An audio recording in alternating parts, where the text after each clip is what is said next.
It's going to. Hi guys, I'm Katie Room from Periapsis Press, and tonight we are doing the Iron Age book club for Fear of Moncroix by Bryan Asher. And today I am here with my guests, TJ Marquis, Royce from ADrinkWithCrazy, and John A. Douglas. Hello guys. Hello. Howdy. Good evening. Hello. Good evening. Do you guys just want to start with the basic? Did we like the book? Yes. I did. No, I did. I thought I have a previous experience with Bryan's books because I have the first three here. Hopefully he'll get back to revisiting the Intercontinent soon. But no, I actually felt that. Well, I'll save those thoughts. But overall, yes, I enjoyed the book. I enjoyed the story very much. It's. Yeah, we can't escape fruit flies this time of year. Well, all of our friends are dealing with it too. It's super moist. It's super everything. Oh, and, yuck. And yeah, they're just everywhere. We can't get rid of them. And yeah, so I'll be clapping my hands like a madman. Where are you in the country? We're in northeast Iowa. Okay. So yeah, it's very, very wet here right now. I'm in Wisconsin, northern Wisconsin. So fruit flies are gone now. Oh god, well yeah, it's cold up there now. It's wet, but it's cold. Yeah, no, we're very close to Wisconsin actually. So Okay. Yeah. Nice. All right. TJ? Yeah, so it's not my usual. I usually go more for killing vampires rather than talking to them or like being among them. But yeah, there was a good bit of stuff to like, and some things done well. Nice. So yeah, I was able to enjoy and appreciate. We should probably blurb it too for the audience at some point. I can do that. John, why don't you say if you liked it? Oh, absolutely. The things that I had to say about it weren't not necessarily negative things. It's just things that I noticed about it. But guys, if not one of my favorite games of all time, if not one of like easily in my top three of all time, is Castlevania Symphony of the Night. That aura of gothic aristocratic tension and atmosphere, and thanks to the art on this beautiful cover, a lot of that was captured very well for me, and I like how it played out a little bit like a vampire version of Game of Thrones, which Castlevania Season 2 did, and that one was, that one had different aspects of it. This one definitely felt a little more like a combination of a Castlevania Game of Thrones, as well as a little bit of a cloak and dagger, kind of a tense thriller. I've always liked those cloak and dagger thrillers that go on, where people are trying to line up, get certain things to line up together. I think one good example of this is Quentin Tarantino's Inglourious Bastards, where they're trying to make a plot happen, and it requires people remembering 2 to 3 to 4 lies all on top of each other at the same time. And it was pretty cool in that regard. And so I kind of appreciate what he tried to do. And I always love, my favorite things in a book is if you come at it with a really interesting, innovative idea, and the idea of a human hiding amongst vampires as one of them in order to try and do them away from the inside. Yeah. I interviewed him on the Author's Outpost, like I think it's episode 4 or 5, and he sold me on that book right away. And it's, I was waiting for Halloween, so I had the chance to get to it. I really liked that angle.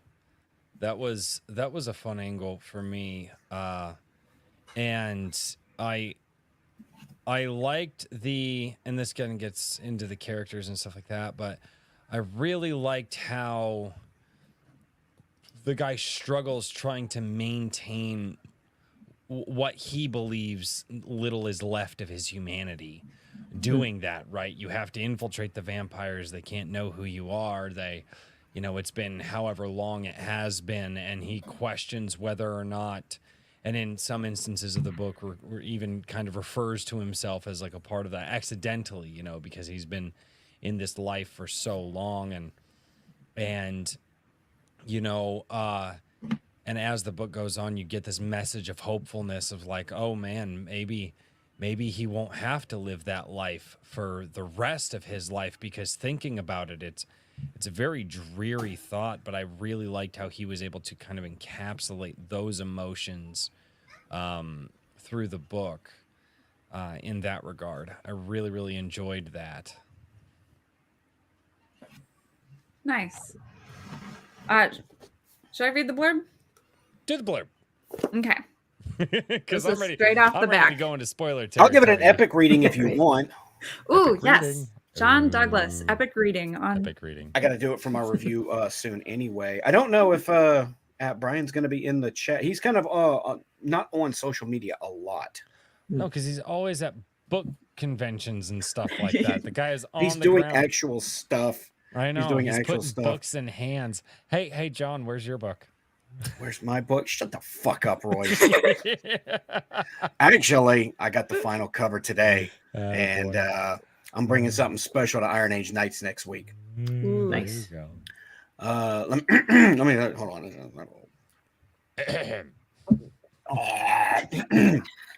What are you brushing teeth over here? Don't question my methodology.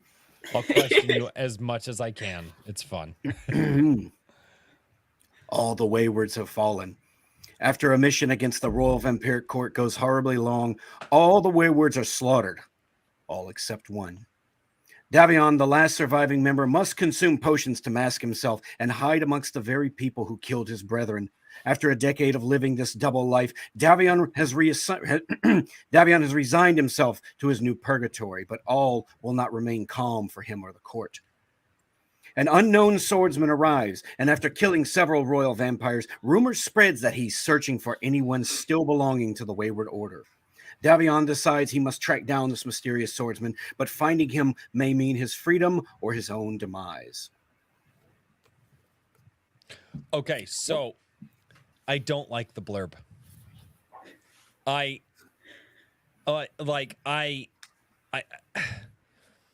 That's the only thing. That's one thing that when I read that I was like, oh, Bryan, like I a little bit more mystique in it, because it gives for me it gives a little bit too much away.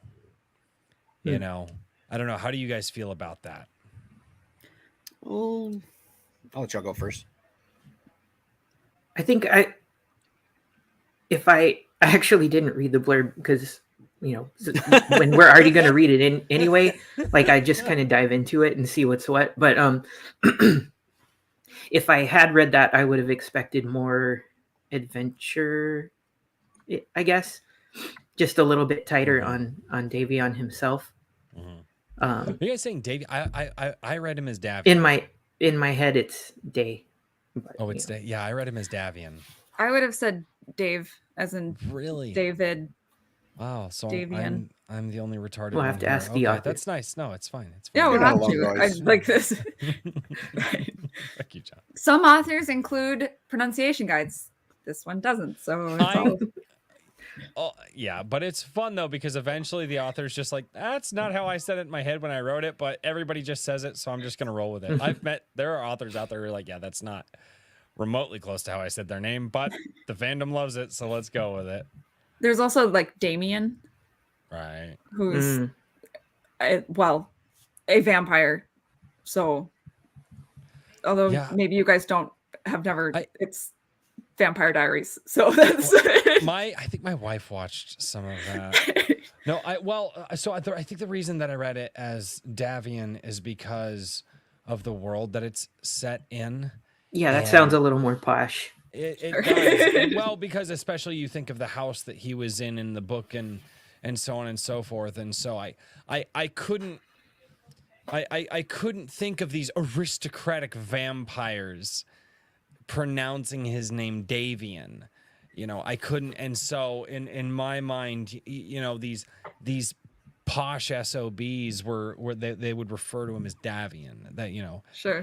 I that's just it was just the setting that literally, because I think I read it as Davian first, and then as the book went on, it slowly, and I'm not even gonna say slowly, like by the time I was in like the third or fourth chapter, it was Davian in my mind. So I think that the setting. I will say this though, one thing that I was kind of hoping that can I talk about a little bit of just a little bit of a negative, and it's not like a bad negative. Can I Yeah, absolutely. I wish there was more of like a concrete timeline in between events or chapters, Mm.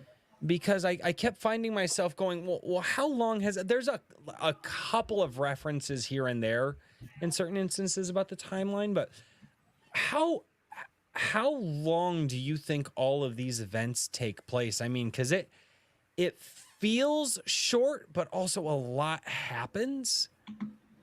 I mean, and I wish there would have been just a little bit more about how long, or that the timeline that the story took place is. Did you guys catch that at all, or did that not? I would say, in my opinion, the book in general lacks specifics. It's something that bothered me, Okay. and I would say the timeline is one of those things. Okay. Yeah, I think the geography too, I felt a little adrift.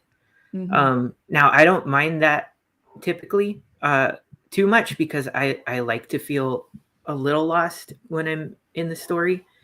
I actually don't want to know too much Right. most of the time, because that's more, I don't know, usually that's more immersive for me. But you're right, I hadn't really thought about the time frames, but you're right about that it's a little unclear. Although to really hammer him in, we might have, traveling scenes and stuff like that, and that would all kind of make it longer. True. Yeah, or he could have used, that was one thing that Royce, you liked about Razor Fist's book, is that it had the dates. So you had those little anchor points. So that could have been a cool thing to do.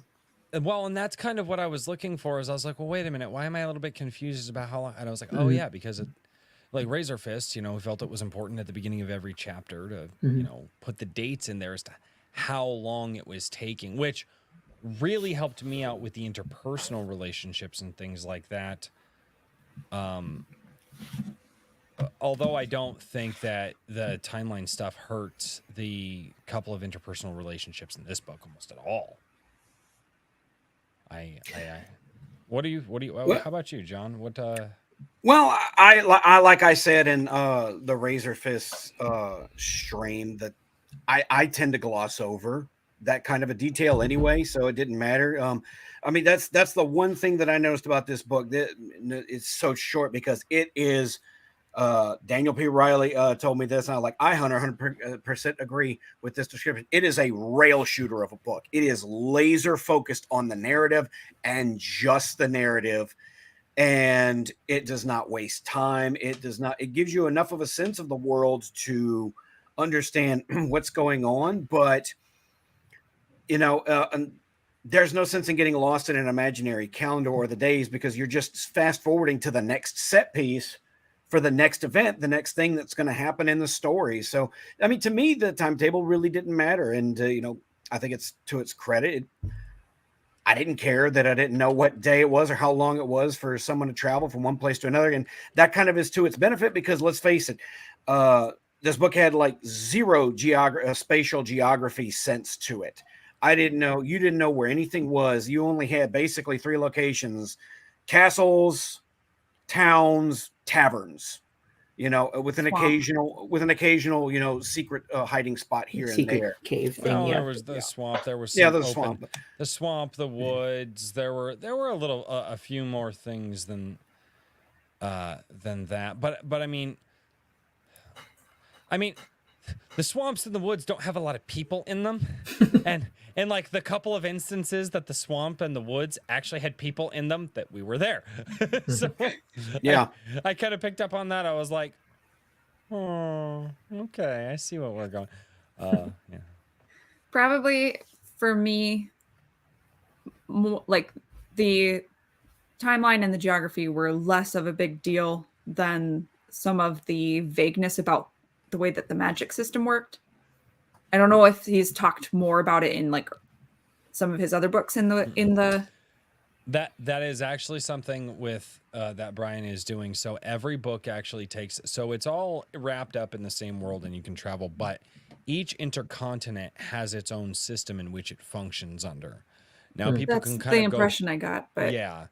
And like I said, I've actually finished his first book, The Assassin of Moncroix, and I've read a couple of chapters of The Treasure of Lorev, and they are radically different. I will say this, though.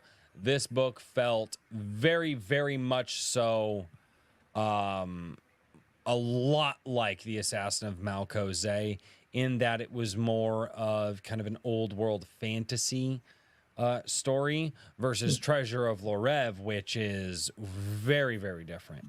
It is, you know, more futuristic because of the way that his world works. I think it's interesting though the way that it lends to his world building as he goes on. I hope he continues the series.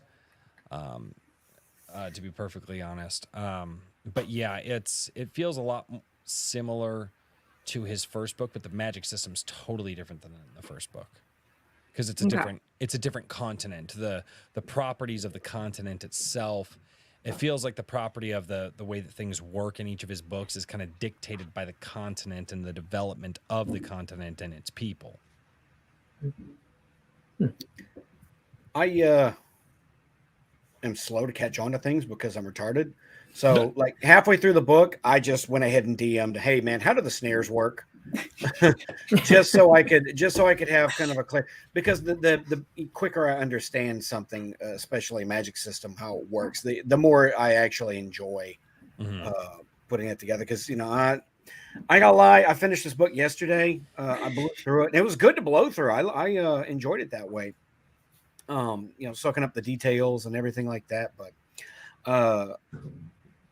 yeah, the snares at first did kind of confuse me, but you know, I usually catch on. But I just went ahead and expedited the process and said, "Bryan, how does this work?" The author. Okay, so a lot of people may not have that luxury. Do you have any idea how much authors love talking about their books and answering fans' questions? I'm sure he was thrilled to do it. John, I interview authors all the time. Yeah, I wasn't clear on exactly how the snares worked and how it interacted with some of the more like mundane magics, items, potions, stuff like that. When you find out later how the masks are made, that sort of helped me understand things a little bit better. I think he was trying to hold that back a little bit. Yeah. It felt like he was trying to hold that back. Hold on. Patrick Studebaker in the chat. I did not cheat, okay? I bypassed the compressor. He cheated. I bypassed the compressor. Yeah. I think when John comes out with his book, we need to do one of these. We need to do one, and whether we like it or not, we just need to have a roast John's book session, just an Iron Age roast of John's book, and just come up with the most absolutely ridiculous. I love you, John. I do. Just, you know, bypass the compressor. But yeah, there were a lot of possibilities, I think, with the magic system. So I can see how that would be hard for some people to get a handle on. Again, I don't mind being a little adrift.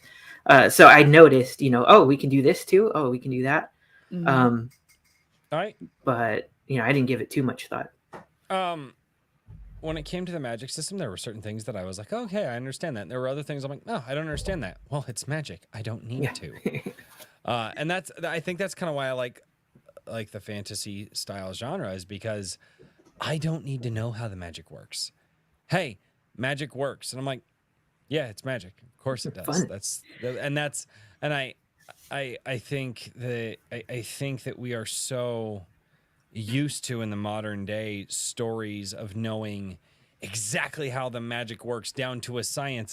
It's not really magic anymore. It's magic has devolved into like superpowers in the modern day. I would totally agree with you, except this is a book about intrigue, where how things work is kind of important, right? Part of the mystery is that they were working on a potion and trying to make it more effective, but like we had no context until after the midway point of how it was made at all. People. I focused on the people and the back and forth. But Katie, you and I just have totally different takes on. But I'm gonna be honest with you. I didn't actually care about the potion until they got to the very end where they were like, "Hey, this is kind of how it works." Wait, spoilers. Like, well, it's not the very end. It's not the very end, but they really don't get into that. And I'm like, I focused on the political drama between all of the parties and all of the machinations that people had and the way that people were trying to work about each other and get one over on each other. That was the part of the story that really grabbed me. Like, the potion to me was just somewhat, I mean, and this is very, very reductive. It was more of a MacGuffin for me. It's like, okay, well, the potion is somewhat of a plot device in order to keep things going. And I'm being highly reductive here because we're not getting into spoilers. So it's not actually just a plot device. It does function in the story in a broader sense. But yeah, I didn't care about the potion. I cared about people. But the people were using potion, Royce. That was the point. I use beer all the time, but you're not like, hey, we're gonna have his beer up here so the beer can talk about the book. You have me here. But don't. The potion was a good way of creating the tension of if they find out he's a human, shit will really hit the fan. And it's basically over for him, especially when that crutch that was necessary for him was, light spoilers, no longer available. So then you've got the classic what is it, it's called the timetable in the crucible in writing terms. Think like the end of Jaws, where he's on the sinking boat and the shark is in the water. Okay, the sinking boat is the timetable, the shark is the crucible. If you don't solve the problem before the timetable ends, bad thing happens. And he worked that in very eloquently. I agree with you, Royce. With the moment that what was his name, Castian, the hunter? No, not Castian. The vampire killer. God. I lost it too. I've got it written down. Carneth. Yeah, Carneth. Yes, Carneth. Sorry. When he made the suggestion of using Carneth, bringing him in and using him to start spreading the lies to tear the court apart, I was like, oh, this is my jam. This is what I'm here for. Me too. That was when I was like, yeah, threshold moment. All right, I'm there. I like it. I want to see how this unfolds. That was the I dug that part. I thought it was fun. I thought the intrigue and the court drama stuff was a lot of fun. But I was trying to solve the mystery. It's also fun because he didn't drag it out with a lot of unnecessary fluff. There's like no fluff in this book. I could have done with a scene or two, not many, but a scene or two of fluff, just to build more of the anticipation of the ending and the more of the angst and more of the, because the ending, as you read the story, I'm like, okay, obviously this was coming. I felt like Bryan could have done a little, like a scene or two more to really make that ending just punch a little bit hard. Although when you got to the end, you were like, oh, okay, boy, that's a little dark. Wow. Let's definitely talk about that. I like spoilers. I would like to get into the ending. Let's go to the opposite end of the book, though, first. What did you guys think of the prologue? Some people are very anti-prologue. You guys told me last time you didn't read the prologues. I didn't read the prologue this time. I read prologues. I always read prologues. I don't know why people have a problem with them. It doesn't make no sense. I don't either. You guys were going to read the prologue, so I didn't read the prologue. Did you guys think this was an effective prologue? Yes, because it set up everything. Okay. Yeah, I mean, I think you could get away without it, but Give me like 20 minutes. I wouldn't have I wouldn't have cut it if I was like a beta or something like that. Yeah. It depends I on the think- author and how the author uses the prologue. If they're just using it to allude to something that you're going to forget about like way later in the book, that's one thing. If you're using it like the way I use it to set up very important information for the story to start, you know, I which I think think Bryan did here. I could have used seeing the results of what is planned in the prologue instead of being told about it later. Yes, that was what Because I that was. would have been a did. nice. I'm not going to spoil what it is, but no, They I did mean in see that it flashback like chapter. yeah, but up front. Yeah, I would have liked the flashback as the prologue. I think. Yeah, I think it would have been a nice gut punch. Mm-hmm. That, yeah. It worked the way well, that he did it, but It for did, my tastes, I think that might have invested me more. Mm-hmm. I was a little bit like it was like a brain shift, right? Like they plan out this thing that they're going to do. Infiltration. Yes, that's the word. See? And then the My brain actual also chapter doesn't. 1 takes place way after it. Mhm. And what exactly happens is unclear. Like it took me a while to figure out if he was really a vampire or if he was still on the potions. I always just assumed he was on the potions. I never really got the sense that he was and one thing that Bryan never went into is how a vampire is turned. And I like that. He left a little mystique to it. I like the mystique there, and because one, they can be turned, and two, they can be biological. He did put that in the book, that they can actually be a biological thing and they can actually be turned. So vampires can be two different kinds of vampires. I like that he did that. I also like that we don't really know how that happens because it really didn't matter to the story. I mean, there was no fluff. Like if it didn't matter to the story, it was not in there. Yeah. And like I said, I could have done with a little bit of more fluff. I could have. I will say one of the things I like the most about this, and this is something that I like in any vampire media, because I'm not a huge vampire fan, because God knows we've had so much of it over the years. But Royce mentioned before, when you take the vampire convention and do something slightly different, tweak it. Royce mentioned earlier before one of his favorite movies, and I agree, is Daybreakers, because you took the conventions of vampires and you gave them an interesting twist. You added a little something else to it. Bryan did that here by probably one of my favorite lines in the book, where he's describing what it's like to drink blood through the fangs, which most people assume the fangs were just to facilitate, biting into the blood. They absorbed the blood through the fangs. And he described it to Karnath as drinking blood through the mouth is like trying to eat food through your nose. And I'm like, that's grotesque and hilarious at the same time. And I love it. And turning their origins into this highly personal, don't ask, don't tell kind of storytelling element.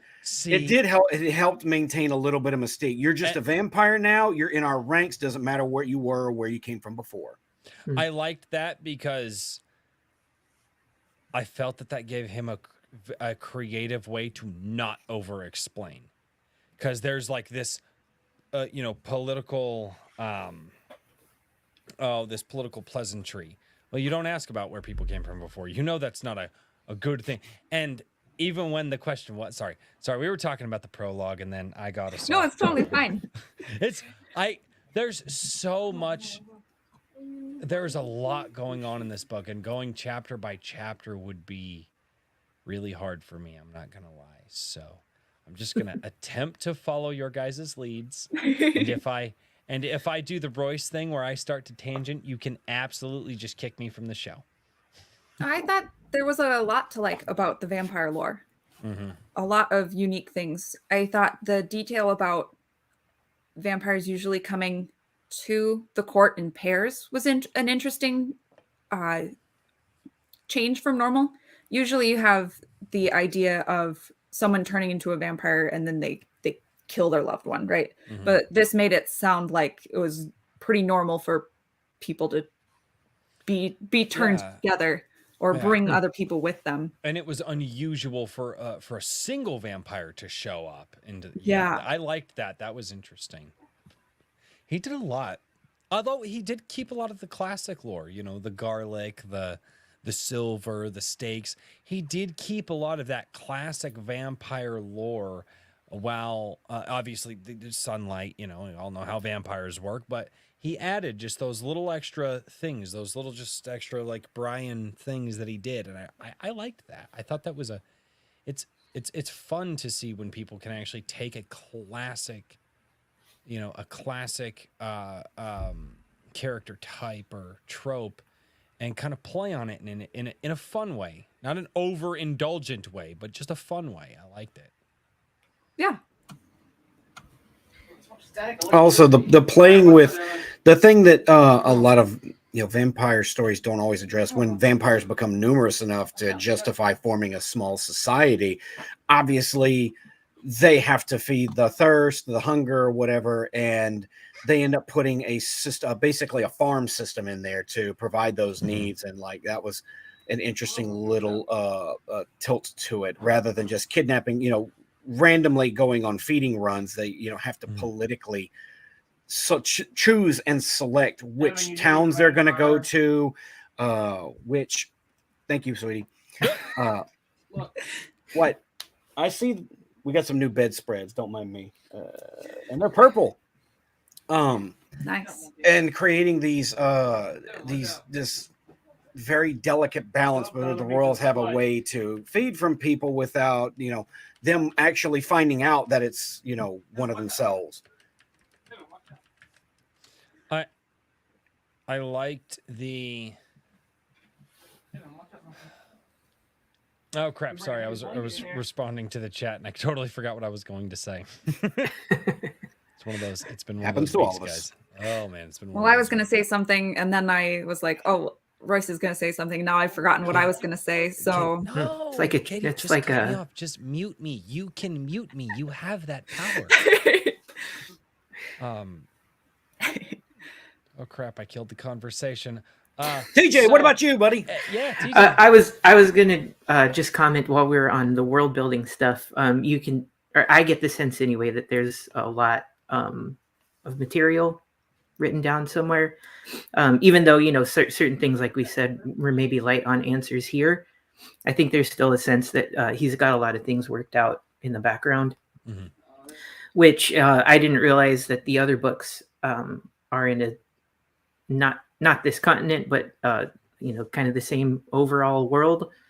So you kind of need that if you're going to have those interconnected subworlds. And the fun thing that he'll do is, and he does this in every single book, he will reference the other continent, the other intercontinents, such as there was Rhinox leather from Malkozay. There was a character in the book who was a vampire who no longer had his fangs, and he heard about technology from Lorev that could potentially replace. But he was like, so he actually references in his books that these other intercontinents exist. They all know about each other, but they all function radically different, and it's really, really. I like those little nods, especially knowing that they're there, because I've talked with Bryan on multiple occasions, and so I kind of look for those. So I'm just like, yeah. And as soon as he mentions like Malkozay or Lorev, I'm like, yeah. And I like that.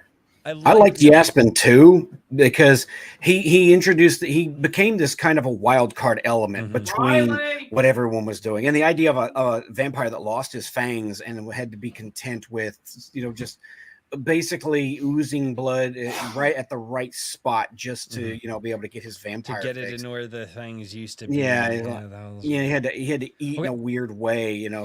Do we want to talk about that guy before we talk about the main characters? Katie, what should we do? I'm fine with whatever, right? Like, It's your channel. You're the one supposed to tell us where to go. this You is gotta a follow the dynamic threads. conversation, Royce. Yeah. I mean, it is, but this is also hurting cats. And I don't have to do it right now, and I don't want to. He was my favorite character, so I don't mind starting with him. Yaspen? Yeah. Really? My favorite character was actually Karneth, and he didn't actually become my favorite character until later in the book. When he gets a little smarmy with another character, and I'm just like, all right, you're my guy. I like you. Although I really liked Davian's cunning and Davian. I can't say Davian. I'm gonna say Davian. It's like Han and Han. Yeah, exactly. And they said both too. So My wife's laughing that I mentioned characters? Who were your favorite characters? I agree with you. I liked Karneth. That's totally predictable for me too. But like the second he shows up and he's being brash and skewering vampires, like, and being maybe a little cocky about it, like. Got that Young Guns mentality. I like that. I would have happily gone off on an adventure just with him. Like I appreciated the intrigue and all that stuff, and sometimes I subject myself to that kind of thing and mysteries to make myself, just experience it. But adventure is my first home. Yeah, I would have liked to have seen more from him as a character, I think. But what about you, John? He was very cavalier, but he was a bit braggadocious and confident, but not overly so. And he had that kind of youthful exuberance that ended up really making him work without it being a flaw, which you don't always see a lot of.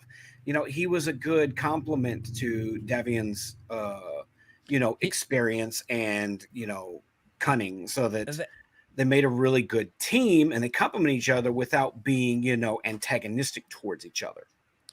Did anybody after the initial headbutting?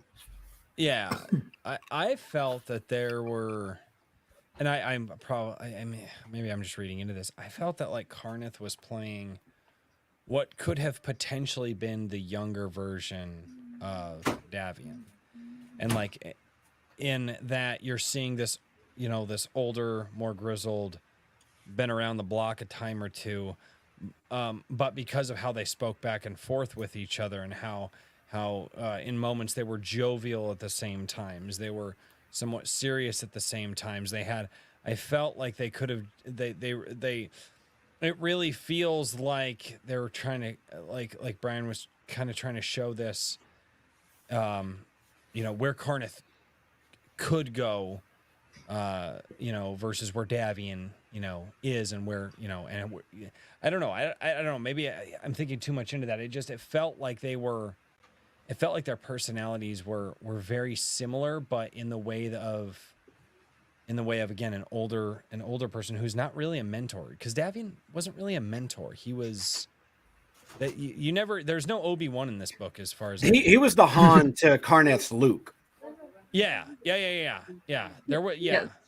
The Obi-Wan, he got killed. He died.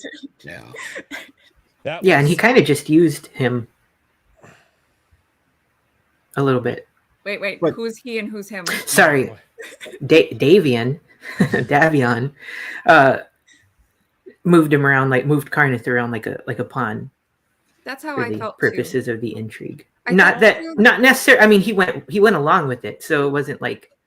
Right. It's not like he clubbed him over the head and put him in the I prison felt or whatever. The But two of them are personality foils for sure, like Mhm. Royce is saying. But I really felt that he, in the second half of the book, did not function too much beyond like the letters, right?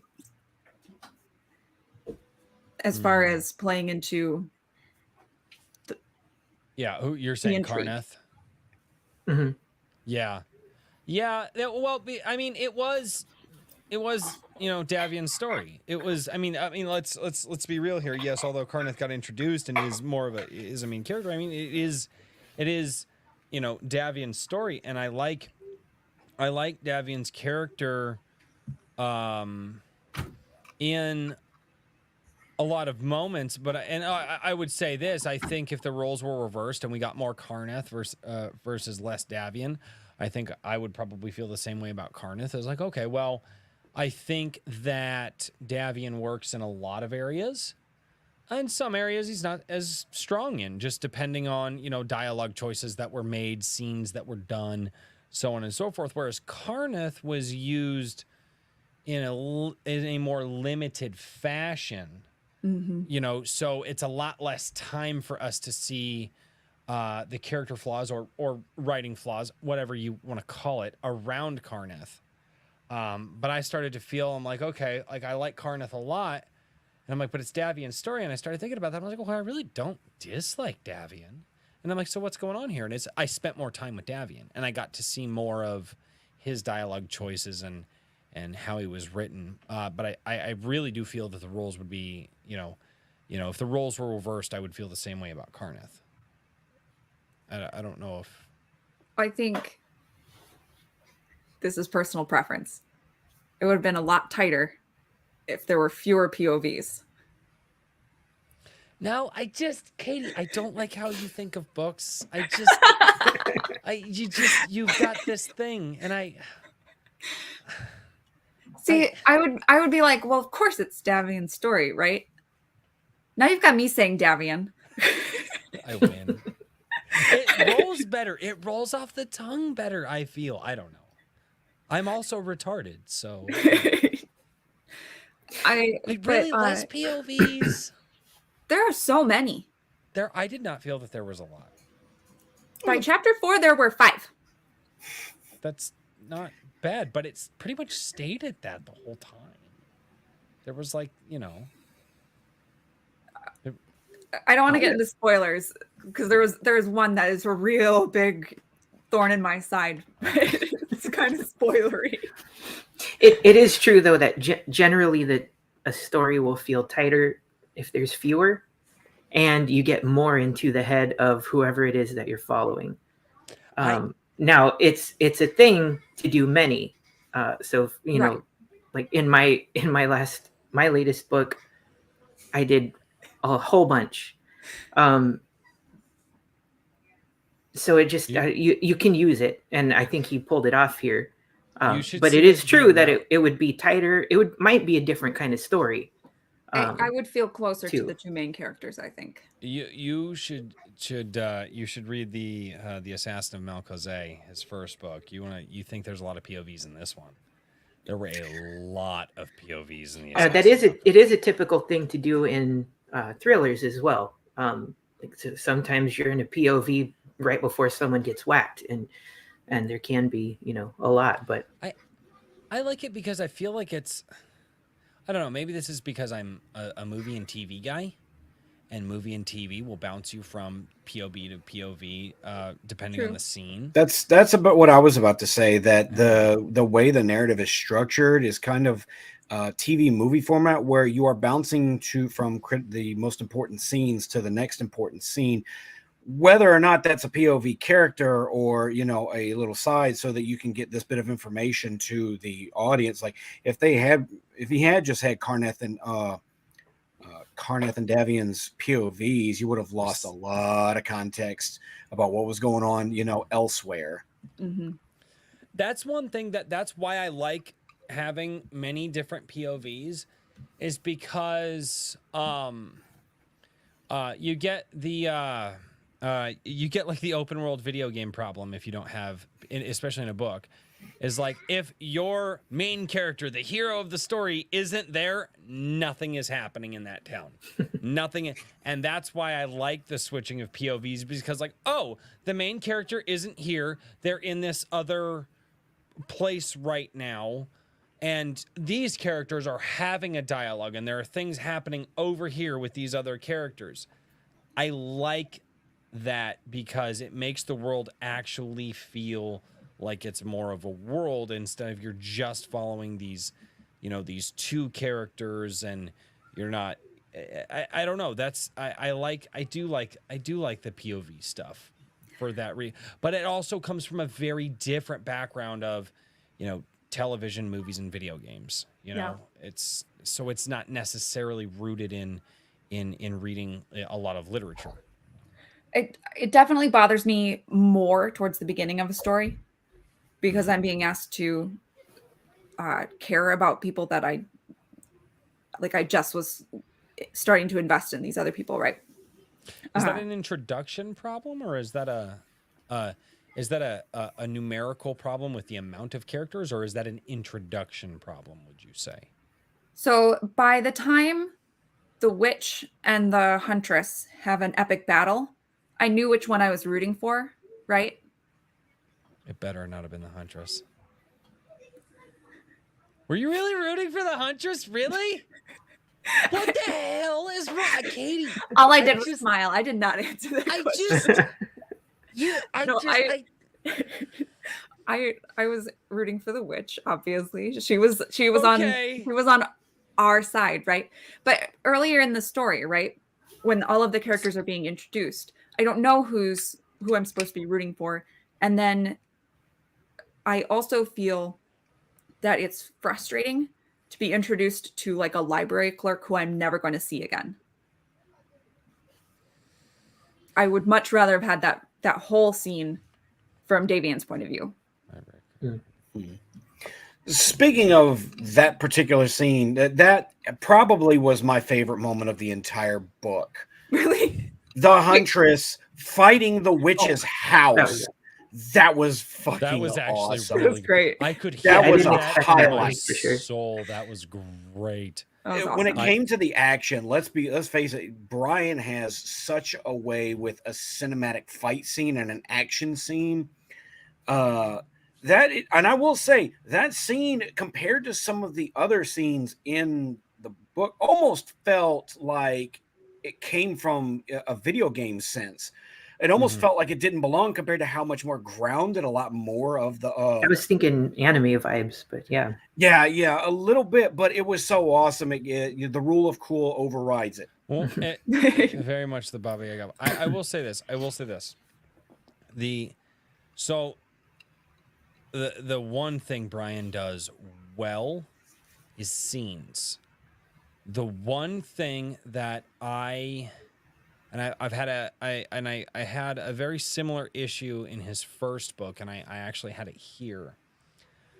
I think he tries to get a little too descriptive with the action, in that as I'm reading what's going on with the actions, I'm thinking, okay, how did the body, like I'm starting to like mathematically try to figure out how to choreograph these characters the way that he's describing them. And in my mind, it takes a little bit away from, and he doesn't do it all the time. It's not an all the time. Sometimes there are things that's just like, oh, guy hits his back, rolls over, grabs his sword. And you're like, okay, he hit his back, sword landed by him, grabs a sword, swing, right? There are sometimes I feel Bryan gets a little too descriptive in his action scenes, in that he's really trying to, in his mind, like in trying to really narrate exactly how the body positioning is and so on and so forth. Outside of that's my nitpick with his action scenes. I would say his is a lot smoother and better than a lot of some of like the pulpier indies that I've read. Okay. Not to poke at anybody present, but a certain first Heroes Metal book was very, very choreographed.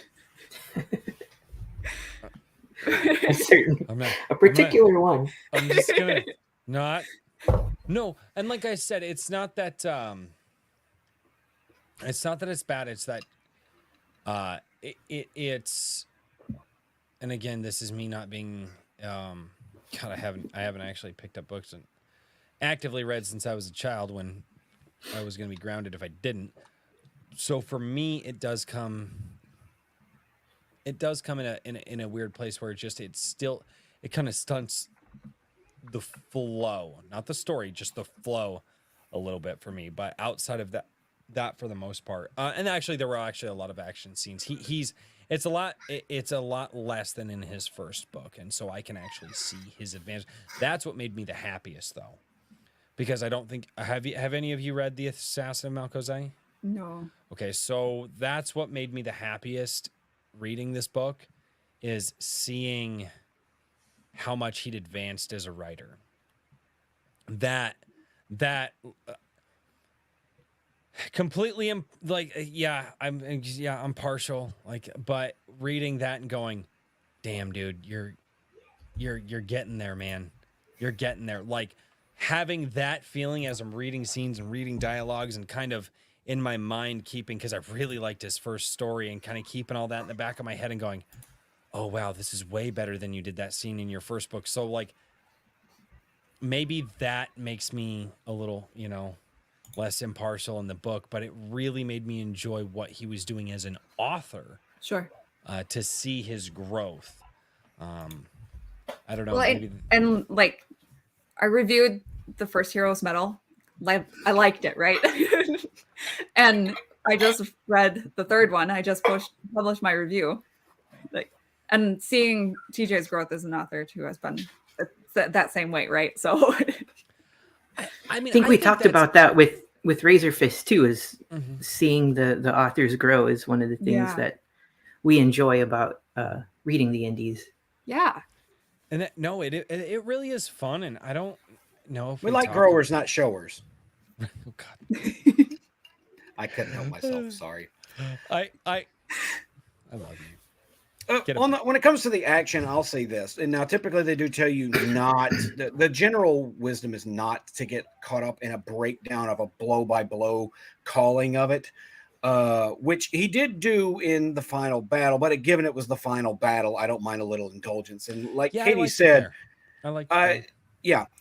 Given what Katie said was true, he writes it very smoothly in a way that, even though it is technically at times blow by blow, it's very energizing and energetic, and you get a good cinematic read out of it. Most of the fights are usually over, fairly. There's not a lot of Except fights. The Toad fight. I felt the Toad fight was a little more descript. That was terrifying, actually.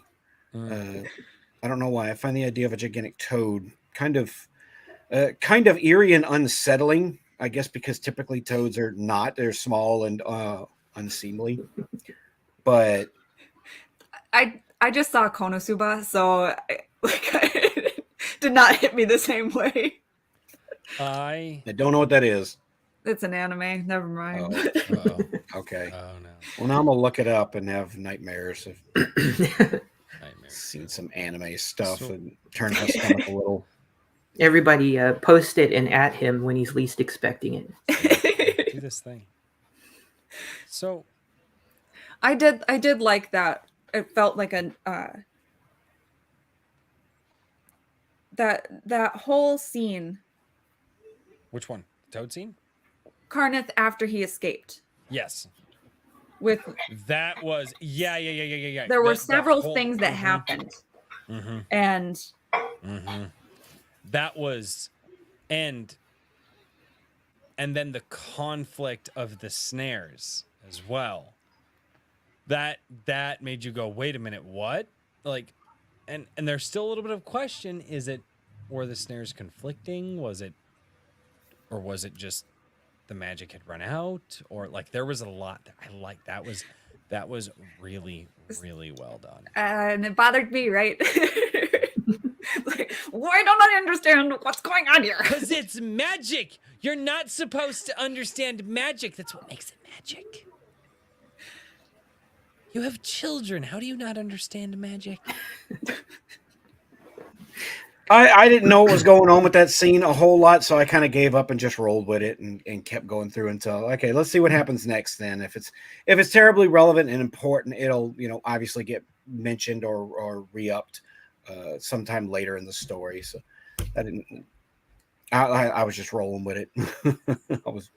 This is such a good read that, even if I come across something that didn't make sense to me, even in the context of knowing it or not knowing it, I was just kind of like, all right, let's keep going.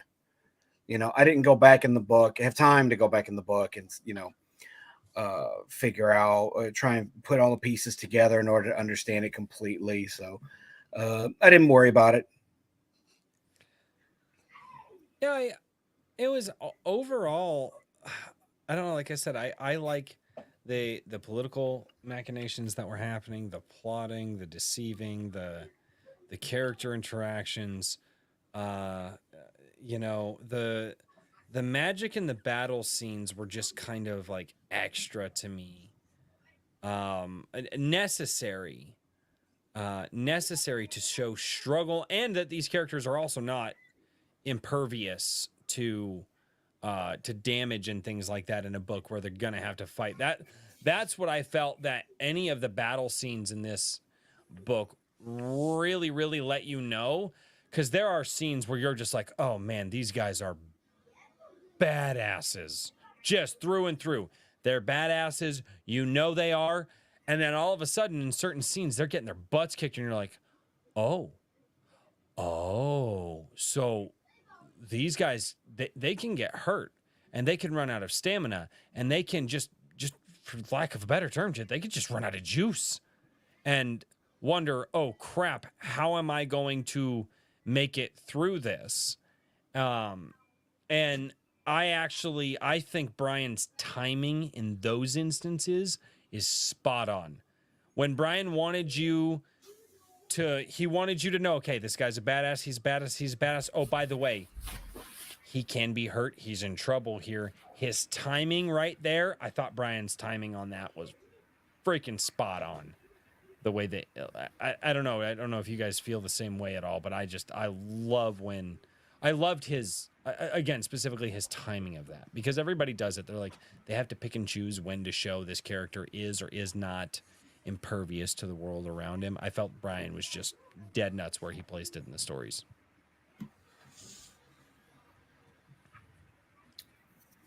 I missed the beginning. I don't have anything that hurt. I don't have anything to add to that. No, I was just saying, TJ, there are battle scenes in the book, and we are obviously introduced. There are technically, I guess, two main characters, Davian and Karnath.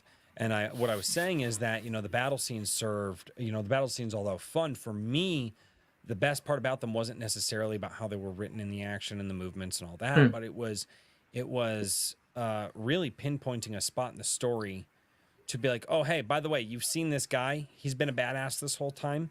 Oh, by the way, you saw him in this other scene. He was a badass there. He was a badass here. But in this scene here, he's getting his butt kicked. He's reaching the limits of his physical capabilities, and he's in trouble. And he knows he's in trouble. And what I was saying is, the thing that really stuck out to me about those scenes is the timing in the story. I think Bryan nailed the timing. I think he nailed it, just 100%. I had it been earlier or later in the story, I don't think it would have been as, because if it was later in the story, like, finally, this guy's at, or if it was earlier in the story, you'd have been like, okay, I don't really know him that well. Like, of course he's going to get his butt. But no, I think he nailed it perfectly. Like, oh, these guys are absolute badasses. Oh, they can get hurt. They can, have the crap kicked out of them. So I just think Bryan's timing there. I think that is an important element for stories about intrigue. There has to be some sense that everything could fall apart and people could get hurt. They're not just going to be able to, wing it and fight their way out or whatever. If everything goes to heck in a handbasket. Yeah, although that does remind me of one issue I had toward the end, but I don't know if we're ready to get into spoilers. I mean, we're going. I'm okay with it. I'm okay. Going on an hour. Spoilers after like 10 minutes. You guys have been sitting here holding me back. Spoilers, everybody. We're going to talk about things you don't want spoiled if you haven't read the book. If you have read the book, stick around and listen to us gab about things you might already know. Yeah, I don't have a fancy spoiler. I just, you can't have mine. Like John everybody did. make alarm sounds. People won't like. Do I have an alarm on? I don't think I have an alarm. That's Everybody fine. do this. Spoiler alert. Spoiler alert. No, I don't have an alarm. I don't have an alarm sound. That'd be great though. Yeah. Yeah, I usually tell but people, I can't I'm like, share it from. Like, I can't share shit like that on my phone. Wait, if I had it on my soundboard, I could play it. But no, we will get into the spoilers. It's going to be a thing. And if people are like, oh, why are you talking about spoilers? I'm like, stop caring about spoilers. If spoilers ruin the story, that means that the story I can actually share my spoiler alert video. You file. can. Hold Ooh. up, It's not going to downloading scare right now. anybody now, though. I don't give a shit if it does. Let me see.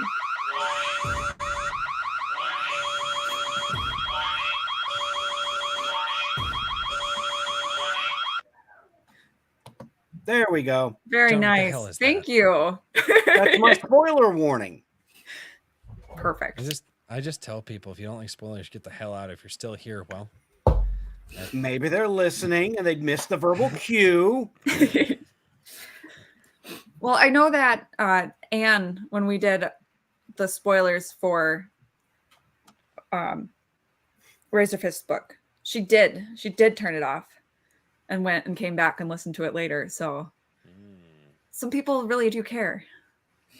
I am of such a different mindset on the spoilers. I don't mind spoilers either. I don't either. I think if Depends. spoilers ruin a story, the story has for movies and TV. If spoilers ruin the story, it has no rewatchability, and if spoilers ruin a story in a book, it has no rereadability.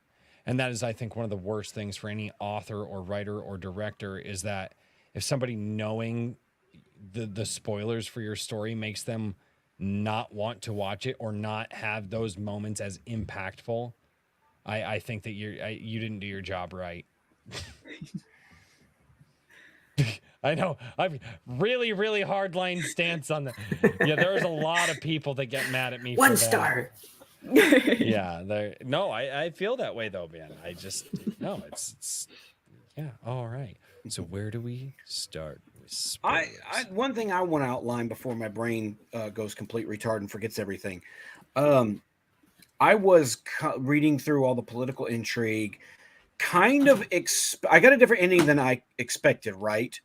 But the more I thought about it, the ending made sense. Mm-hmm. It's Davian's story, and then it becomes Karna's story. They're looking for the same goal, which is to have that closure on what happened to Karna's father, and Davian to have that closure on, the person who's ruined everything for him and put him in the situation and killed all his friends. I was looking towards the ending being the vampiric, all the accusations flying and the vampiric court basically tearing it, them walking away while the court was tearing itself apart behind them. I was hoping for a vampiric war. Yes. I wanted like the War of the Houses or the War of the Court or something like like that. The end of Castlevania season 2, like that was pretty epic and cool. But once I thought about it, I was like, no, this ending provides the closure that we're looking for, and it works. Yeah. Yeah. So by the end, I was good. I was rolling with the intrigue. Again, at the beginning, I was kind of wishing it was more adventure. But the more the intrigue built up, the more I got used to it. And I'm like, okay, so what's the next clue? And what are we gonna find out next? And then all of a sudden, although I guess you could say it's a point of intrigue. What's his name? Which count? I can't remember his name. The M1. Yeah, was it him? He's like, Malnuvius, you know what? Malnuvius I'm mad dead. now, so we're gonna fight. Yeah. And so I was like, oh, so all that intrigue is out the window. Because we're just gonna settle it by hitting each other until someone's dead.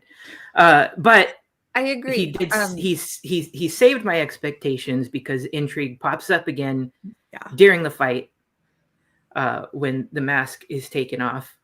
I thought that and was I feel like I'm blanking on moment it, but I feel like Davian. there was another little juicy thing in there during the fight, but I can't recall it. That was a great character moment for Davian because okay, so if we're talking spoilers, because I want to get to that. So Davian is a character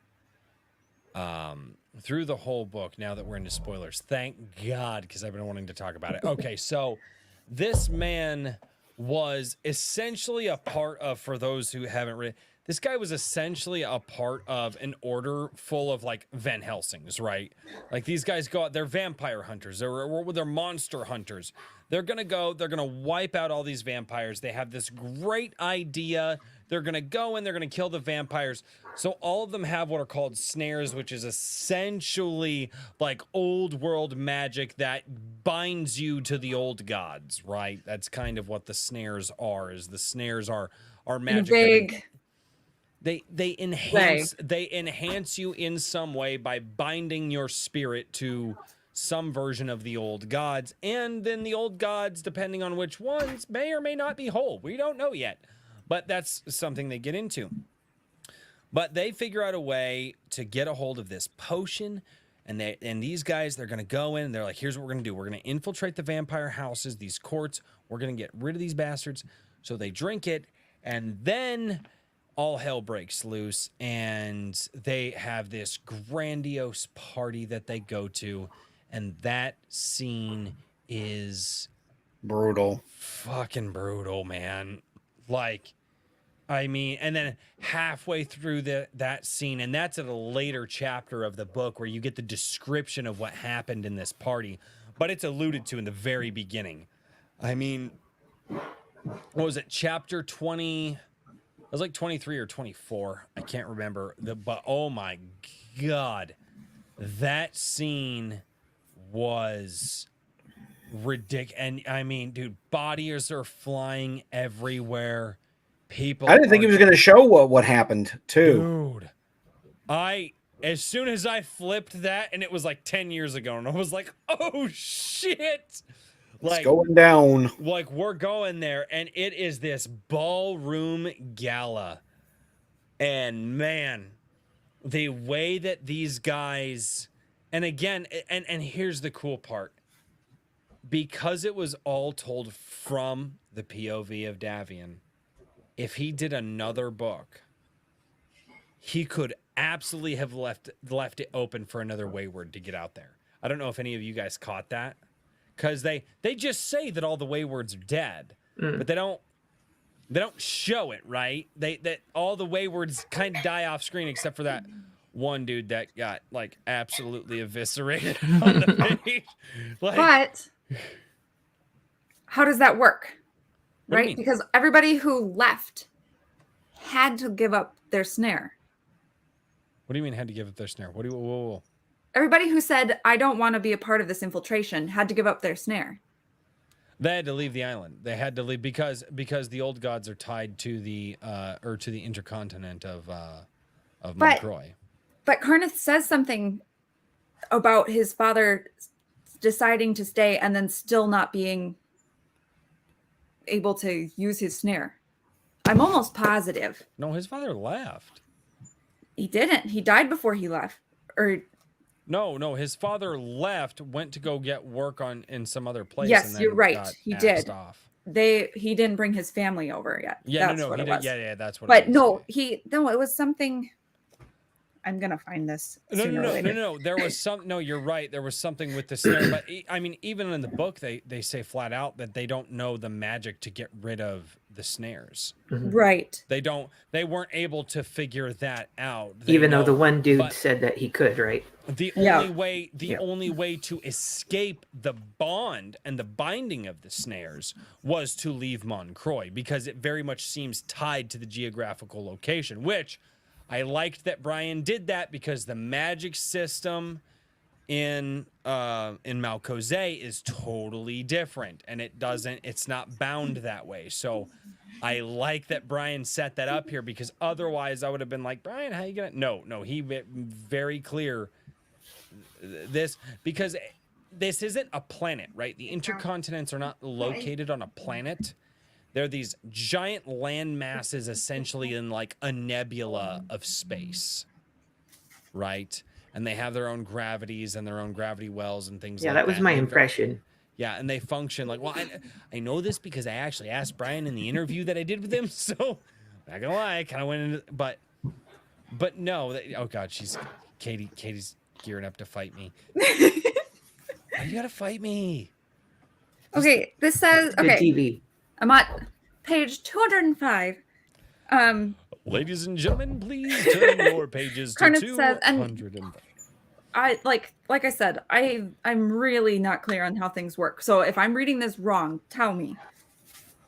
When my father left, he decided to try and stay for his family, but it's not honor that made him run off to Moncroix to build a new life for us. He was chased by the spirits that came for his soul. Whatever perversion that leader of yours could accomplish with the snare was never intended. Breaking it was supposed to strike you down so you could join that spirit, returning the power you were given, a gift for a gift. Mm-hmm.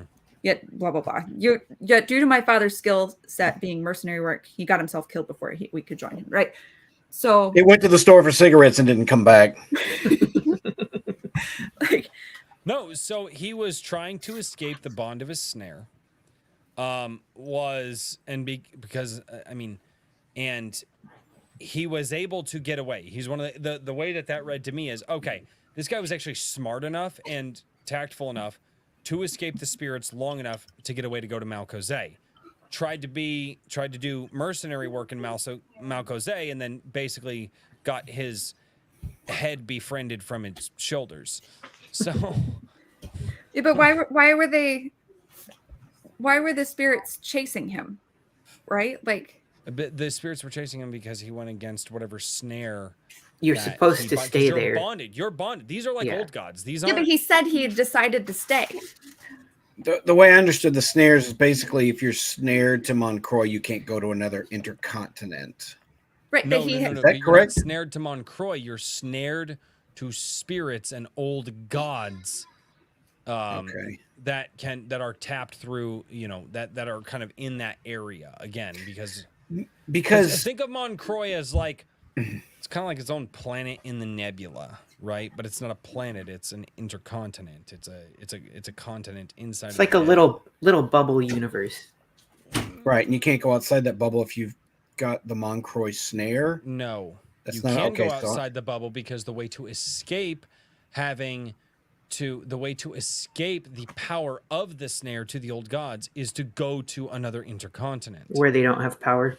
where the But- old gods So, and that but that, remember that was he had the decided fear to that. try and stay. what Did he mean Right, stay but- in the order? But then remember, the big danger was that the vampires could escape their snares and go to the other intercontinents, and spread throughout those places. So, what was keeping them in Moncroix, other than feeding grounds? Yeah, if I remember the text somewhat, I think it's that they would lose. That They wouldn't humans have would any lose their powers and infrastructure. vampires would just die. That was my impression. Like Yeah. because if the vampires magic got was, out, like, it would part be of them. bad. And there was a potion that was in the works that could do that. Right. And Manuvia had that potion made, and then they reverse engineered it to let them become vampires temporarily. Mm-hmm. But Manuvia was butchered though in that Gala thing, wasn't he? His whole house was extinguished. Okay, so that wasn't the danger that was in process. It was just Davian was stuck and he didn't have a way out, and Karnath was the facilitator of his way. Okay, it's a little clearer in my head now. So the snares are specifically tied to the intercontinent of Moncroix. Right. And you can get away from them if you escape the continent, but the reason that's so grievous is because you're banishing yourself. Right. Essentially, like you don't get to come back because apparently the spirits are going to be very, very not happy with you. But it says he had decided to try and stay. Like that's my point. He hadn't yet left. Okay, so when did you buy this book? Quick question, because this is very, very important. Did you get this on release or not? No. Okay. So I'm looking at page 205, and because of some very particular mistakes that were made in the book on release, because Bryan actually gifted this to me. I remember seeing your post about it. Yeah.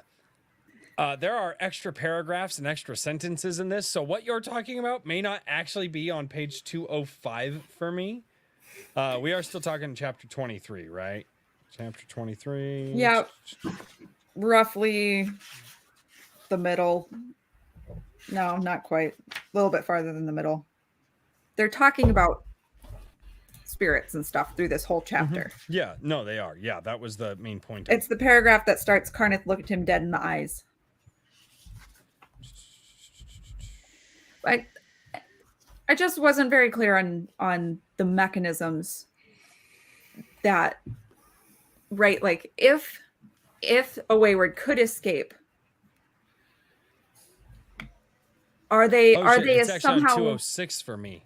or is there some, or was did the leader attempt to break the snare and messed with it, and so then that made the spirits mad? Or was there he some said mechanism of like leaving the order, and then if you jumped out a window during this giant thing and left your responsibility, your duty? No, I got it. I pulled it up here. So wait. It's Carneth looked him dead in the eyes. When my father left, talking about the order, right? He left the order. Right. He decided to try and stay. So he decided to try and stay in Moncroix. Right. So he left the order, tried to stay for his family. But it's not honor that made him run off to Malcozé to build a new life for us. He was chased by the spirits. They came for his soul. So when he decided to leave the order, that went against the snare that he had. He wanted to stay in Moncroix for his family, but the spirits were going to kill his ass, so he had to retreat and run away to Malcozé. Right. So then and they were going to try and get him because the spell wasn't whatever the snare breaking spell was supposed to do isn't what it actually did. Okay. So so it was some sort of snare breaking was attempted. I feel like that wasn't clear. Yeah, it's a little vague. It says whatever perversion that leader of yours could accomplish with the snare was never intended. In other words, you're supposed to die so the spirits get their power back. Okay. Yeah. Okay. No. You can't just break it and keep your life. Because it says right here, returning the power you were given, a gift for a gift, Right. Essentially, when you die, like you're snared until you're dead, and they go into a little bit more depth in that when the vampires actually talk about their snares and how they're bound to that. So then that begs the question, why did they try to break the snare at all? Why didn't they just say you have to leave Moncroix? Well, who? And that's the other thing. Like, I don't understand. Wait. I don't understand the context in which you're asking. Who is asking who to leave Moncroix? So part of the order decided not to infiltrate. Yes. And in order to make that decision, they had to leave the order. Yes. Which I don't understand why that was required. But that's what the leader said. So. Well, because the leader was like, we're doing this thing. If you guys don't want to be a part of this, get the F out. Predominantly because here's the thing. We're going to infiltrate the vampire court at every level that we can. If you are not a part of this mission, you're going to want to leave the order now, because if you don't and they know you're a part of it, they will come after you. They will kill you. This was the be-all, end-all mission. That's how I read it in the book. That's fine. Okay. Right, but I'm talking mechanisms, right? Yes, mechanisms. So he said that we'll break your snare and you have to leave. Wasn't that? Yeah, I'd have to go back and see about. I don't remember the breaking the snare part. The leave was leaving the order, right? Leaving the order, which may have actually they and for those who were trying to leave the order in order, because keep in mind, snares are physically marked on one's wrist, right? And so if they have that snare that marks them part of the waywards, you're going to want to break that, because you don't want to be identified by, some sort of spiritual tattoo that's marked on you. So they probably tried to break it. A couple of them couldn't break it. They left the island. Well, a few of them left the island and then tried to make work other places. And obviously Carneth's dad tried to go be a mercenary and then got mercenaried. Uh-oh. We have devolved. We've really, it doesn't matter. But my initial question was whether or not someone could survive by jumping out a window. And I think we've we've concluded that yes, they could, because their snare has not been perverted. A mortal, I mean, depending on how they land, I mean, snares don't make No, I mean, people- no, my question was, would the spirits pursue them for abandoning the order if they jumped out a window and survived? Because if they left the mission. Yes. Wait. So if they leave the mission, okay. Right, which was the be-all end-all mission, because you had Yes. suggested that other people could survive, and so I was wondering, could they survive, or would the They can spirits only, pursue I mean, them? if they can get away. But the spirits are only bound to Moncroix. Yes. But like in my reading, in my reading of Carneth's explanation of what happened to his father, I recalled the spirits pursuing him for his soul, right? Yes. Well, I didn't make the connection to it being part of a perversion of his snare, but more of a leaving the order sort of context. So I was wondering if someone survived the attack by jumping out a window, essentially leaving the order, would they be pursued by the spirits? And my conclusion after our discussion is no. I thought that the order was part of the snare, because even Davian and Carneth talk about, to join the order, you get a snare that binds you to the order. So to leave the order, you either have to leave Moncroix or you have to break the snare. Right. And so leaving the order is indicative of either breaking that or getting away from Moncroix. And so I think I mean, the jumping out the window thing, I mean, physically jumping 5 feet, because let's face it, if you jump out of a window, you're really only logically moving, geographically 5 feet. Doesn't really do much to a spirit. But getting away from where they're bound to, because again, yeah, that's what she means. Like, if they ditch the mission to survive. So they ditched the mission, right? And the spirits were after them. No, not this hypothetical escapee. Right, that's what I was asking, and I think no, because there actually has to be a perversion of the snare. But if they leave the intercontinent and try to come back, then the spirits would probably be mad. Maybe not. I'm missing the perversion of the snare part. There must have been... It's that one line in that section. Without dying. The attempt to break the snare without dying yourself. Oh. Was yeah, that would piss the spirits off. Right. So I was trying to understand. But the reason that I was confused is because it's all vague. This is just one line that I'm going off of, right? The magic system. I really like the interior art. It was very nice. It was fantastic. I yeah, like all how the art's good. Did you guys notice how each chapter has a tiny little picture of the Yes. location that they're in? Yes, they did that in Dragonlance, and I always liked that. I wanted it for my book, but The location. Yeah. Oh, it is the location, isn't it? Huh. There's like a little there's and like a cabin. That kind of went a long way into help it. He didn't have to go out of his way to describe too much about the location. Just gave a vague overview, and the little illustration carried it some more. Well, that's something you have to trust the readers to do. You've got to trust your readers to be like, all right, dude walks into a tavern. Everyone on the planet knows that you've got an idea of what a tavern looks like, right? You might have to say, guy walks into a tavern. There are 3 tables on the left. As soon as you walk into the door, there's a booth in the back corner on the left, and the bar is to the right. And the reason that you would say these things is to... Okay, well, obviously there's a scene that's going to happen here, but like for the most part, dude walks into a tavern, everybody understands. And mostly in our circles too, everything has that pulp influence where you infer a lot. That there aren't elaborate descriptions sometimes, but they're saved for the. Hail the lore says, "Yay, pictures."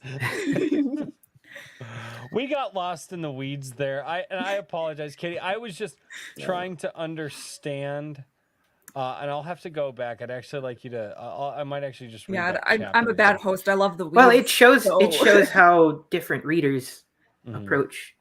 approach the book and how what Katie they'll and take I away. have not approached a book the same at all. I But think see, now that's- there's lore, and so one of these days we'll read one, and y'all will agree on a large portion of something, and the and internet will break. yeah, the chat will go wild. What was it? What was it? It was Razor Fist Books that was like, Royce and Katie are going at it. I was like, no, they're just having a discussion. I don't remember about what though. I don't remember. Romance. Oh yeah. Either. Okay, no, and my point to that was because. So let's get back into it. Not a lot of romance in this book, though. No. I liked that because I started noticing that I was like, wait a minute.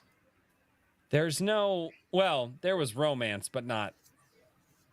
There was romance. It was like Implications of off-the-page romance. booty calls. there was a relationship that was vague, Mhm. and it played into the intrigue, right? Yeah, Yeah. it was. Trying to like- get things out of each other. Well, they got things out of each other. Well, Now, Sorry, I'm sorry. I apologize. I was disappointed a bit at the end with how flippant Davian was about it, but I did not. He was flipping about her from the very start. It was just it was a booty call. There's really not much else to it than that. I did not. So I read the epilogue, and that's where they kind of wrapped up that story with the girl whose name started with an A. I will say this: the one Adelina. thing I didn't like, I had thought that the assassin, the Tasha character, or Tasia, however you say her name, Dacia, yeah. yeah, Tasia. I thought her character was going to be the niece of that, the niece that Davian was, the niece of the vampire that Davian was sleeping with. I thought I didn't think she was anyone in disguise. I thought I didn't Tasia guess. was supposed to be her. I knew it Um, wasn't Adelina, and so Adelina, I sorry. knew that it had to be the other one. Well, I mean, there's really only two women that they've talked about in the book, so it was one of the two. I do feel that it would have been. It would have been better. It would have been much better. I feel that. I really do feel that it would have enhanced the ending. Don't get me wrong, the ending was cool. You still could have had the same ending, but you could have had the Adelina character turning on her aunt, trying to say and really trying to spill the beans instead of what was her Fiona, or what was her name? Fiona, yeah. Fiona, Something yeah, like that. yeah, something. Yeah, like Fiona. That. I thought it should have been Adelina as Tasha. I really. You mean Tasia? Tasia. I don't know what her name It is. like I say this names. is the thing that I'm bothered playing on the Davian thing here. This is the thing that bothered me about the POVs is because we had. How did Marquis say it? Tasia? Tasia. We had both said- Fiona and Tasia as POV characters. And like that bothered me. That shouldn't No, have that been- is cheat. That is cheating a little bit. Yeah. Yes. That's how I felt. No. But No, again, if no, you're no, looking at no. it from that what is the word I'm looking for? The film style, cinematic Sure. perspective, then you can get away with that because Yeah, I think But maybe a step. Daggone it. I'm sorry, guys. My hair is catching on my hands. That I wish that had been leaned into more. The sort of maybe a little more space between the reader and the characters in each of the POVs if there was going to be that more cinematic style, so that there was room for Fiona to be the huntress. That's why I keep saying the huntress. well, and okay, I don't. Here's my issue. I don't mind Fiona being Tasia, or however you guys say it, whatever. I wasn't surprised for it, but then again, I wasn't thinking that hard about yeah, who like she yeah, was. same. I wanted figured to it was know either who horribly she scarred was. face or. I wanted to know who she was after she axed the messenger. Yeah, why'd he get a POV, huh? Huh? I think I just assumed she was kind of What do addicted you to her mean? powers, so that's He's why a she wouldn't take off her messenger. mask. But that right there was why you realize, because when he's like, oh my God, I recognize this character. What was he saying? Because that POV was us. We were the messenger. We were the ones sitting there watching this brutal murder of these hunters take place. And when the mask came off, they were like, oh my God, I know this person. So I was like, okay, we've seen this woman in the book before. We know who she is. Obviously, this is an alternate persona to who this person is going to be. It was either Adelina or it was Fiona. I feel that it should have been Adelina, myself personally, because that would have been so much better when Davian rips the mask off at the end, and especially if he thought it was Fiona and it turned out to be, that would have been pretty juicy. This bedfellow, and then you get the idea. Now, granted, because again, it still happened in the epilogue, but then you get to see how Davian would have actually faced Adelina in that situation, having bedded her what seems to have been more than once. Like, I mean, it was alluded to in the book, but now he basically has to feed her up to the vampire court and let them, just rip her apart and then just walk away, But no, like I said, I didn't mind the multiple POV because you see that a lot. You do see that a lot with characters who are trying, they're hiding their personas. They're trying to become, that's what the importance of the mask was, that you didn't recognize the voices and stuff. And I didn't mind the alternate POV, especially because the messenger POV was us. That's what the purpose of the messenger was. But it was a chance to show the brutality of what that character was like. And that was a brutal fucking scene. And if they'd shown it from her point of view, that would have not had the same impact. That's true. I don't know. It was me, Austin. It was me all along. Man, I have such a different perspective than everybody here, and I feel.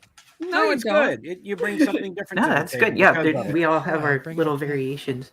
Yeah, but talking about Adelina made me think about Davion's character.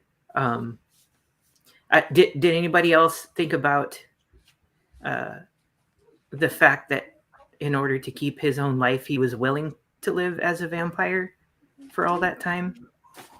Yeah. Like he's still like, he probably would take them down if he could, but that's not really the goal at this point. So he's just staying alive, including feeding on the produce of the victims. Mm-hmm. I think and I caught a little bit of that, but not quite in the same way. I think, because obviously it's referenced in the beginning of the book. Davian thinks about getting saved by his friend Callus. Callus? Something like that. A lot. Like, that still weighs on his soul. I think Davian kept up the ruse in the beginning to stay the course, to stay the mission. To honor the sacrifice, I guess. Honor that the makes sacrifice. sense. But after so many years, I think he even says in the book, he's like, am I even human? Well, I mean, that was kind of a lot of the character thing with Davian. Yeah, he didn't question his own humanity. Yeah. And then don't forget, like, there was also this, like, him being in that court position was also the only way he would have been able to afford the potions that required him to maintain that disguise. And if he dropped that and tried to go somewhere else, I got the sense because of the snares, he was basically stuck in Moncroix and couldn't go somewhere else, even though it was kind of a total failure. So that's, yeah. Well, I think at some point, I think he was still, and that's why I like the introduction of Karnath to Davian, is that all of a sudden Davian, wait a minute, I am still loyal to these guys.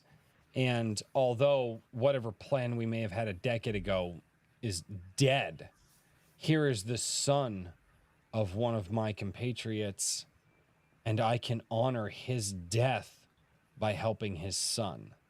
And I really liked that story. Like, there are a lot of good elements to this story that, and I will be completely honest, if there are good elements to a story like that, like the son of your fallen friend comes back and you can help them with their vengeance, I will probably put a certain amount of blinders. Katie, that's probably where you and I are arguing a lot here, because all you have to do is hit me with a certain story element, and I'm just like, sold, done, let's go. I'm down. Like, I just the blinders go on, and I get lost in those elements, and I just go. I mean, which is what every writer wants you to do, right? They want to write certain elements so well that they make you forget about the mistakes that they're making. That's I think what every writer hopes. And Bryan got me on this one, except for again, I have an early copy that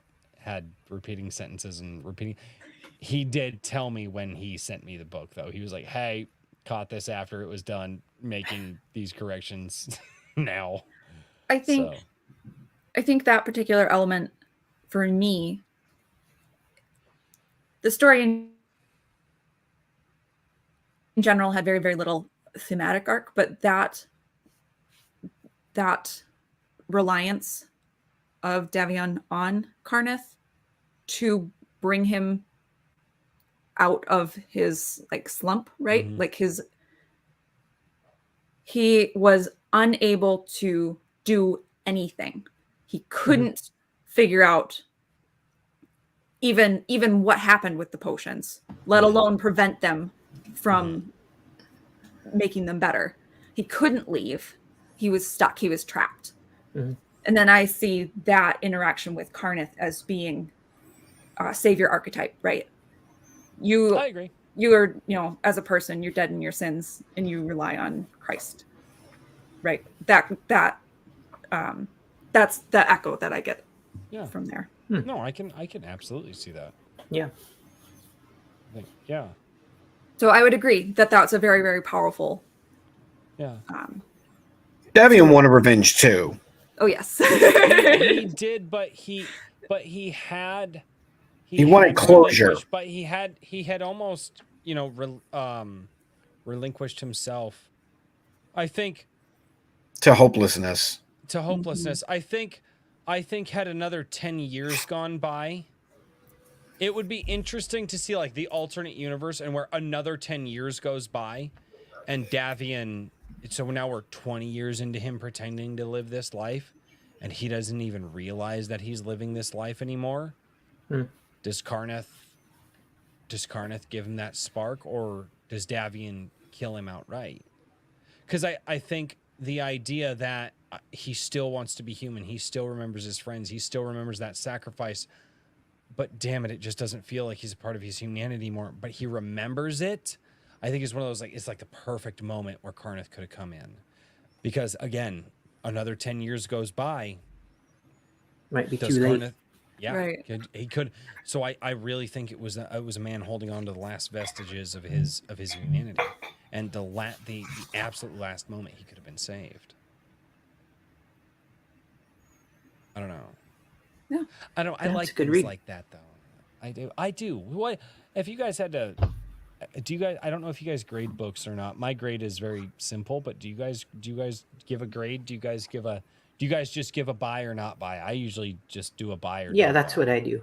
Yeah, I generally enjoy everything I read. Even Hydra's Wake, which we jettisoned, had plot elements that I was intrigued about the plot, the way things were kind of developing somewhat. It was just the execution that was so off-putting. And I believe it or not, I probably will go back and finish reading that one day, as hard as it was to kind of read into. I usually do. Did I like it? And then can I write like 1,000 words about what I liked? And this one, I liked it. I think other people will like it, but I don't know if I can make 1,000 words out of it. So I'm not Yeah, I'm I not agree sure. with you there. I will agree with you there. Yeah, that's about where I'm at. That's why I didn't do a pulp review this time.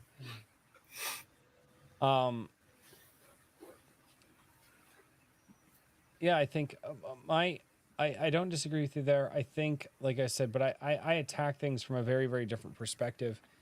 And it really does come down to, are the characters and elements of the story and plot details of the story, are they executed well enough to make me forget some of the other details that weren't as strong?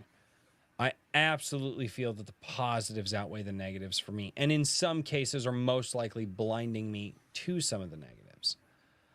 And I'm okay with that. I'm 100% okay with that, because that's what I want a story to do.